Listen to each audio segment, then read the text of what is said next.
Yeah, it's hard to believe, right? That an 80 to 120 nanometer particle did this shit? Well, yes. In different timeline from the beginning of the civilization, we human beings are being forced to face oddities of life in form of several disasters. Some were natural and some were unfortunately man-made. The newest entry in this list is ongoing outbreak of COVID-19. This pandemic is proving itself to be the scariest among all. This situation is really fattening us, triggering anxiety and depression issues.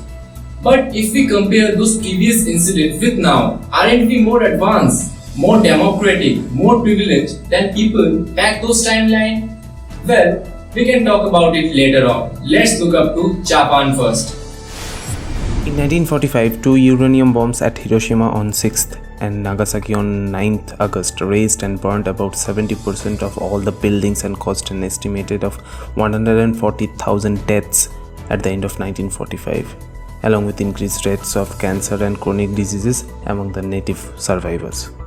In 2004, on December 26, 9.2 magnitude earthquake struck and a tsunami that smashed into the coastal communities, beach resorts and towns in 21 countries killed about 230,000 people. In 2009, by August, swine flu and influenza A virus infected over 760,000 people in Japan, and by March 2010, fortunately the death toll was only 198. In 2011 again, on March 11, another 9.0 magnitude earthquake triggered a tsunami that killed over 29,000 people and damaged many nuclear reactors, and that earthquake is the largest ever recorded earthquake in Japan. In 2019, Super Cyclone Hagibis brought about high winds and heavy rainfall, which damaged structures, collapsed dikes, flooded rivers and low-lying areas, and triggered more than 100 landslides. And lastly, the Japanese learned well from the previous pandemics, and in spite of being so close to China, they confined the confirmed cases of COVID-19 to 18,615 by July 7th, and the death toll is 972. This was too big, right? Then let's take a grassroots level example. Mahua trees are found in abundance in Jaspur area. For the tribals of Jaspur, they are considered sacred trees, and Mahua flowers are their essential elements during celebrations, be it birth, death, marriage, or even livelihood and daily needs. Interestingly, there is even a village named Mahua in Jaspur. These flowers have been traditionally known for their medicinal properties. They are also used to make edible syrups and jams.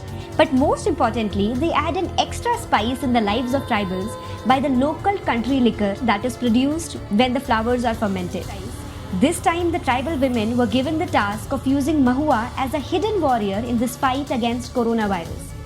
Scientist Samarth Jain came up with the idea of using Mahua flowers to develop herbal hand sanitizers from the base of the traditional Mahua brew.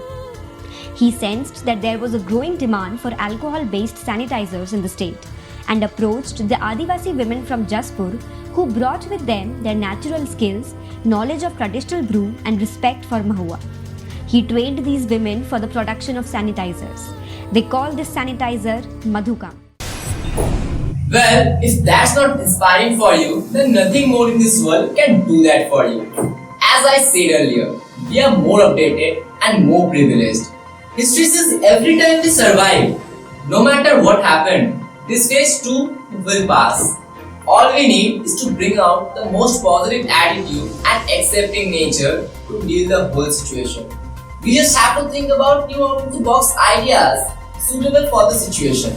That's it.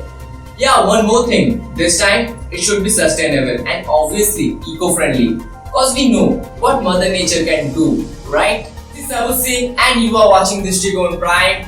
Stay healthy. Keep your body at home. Thank you.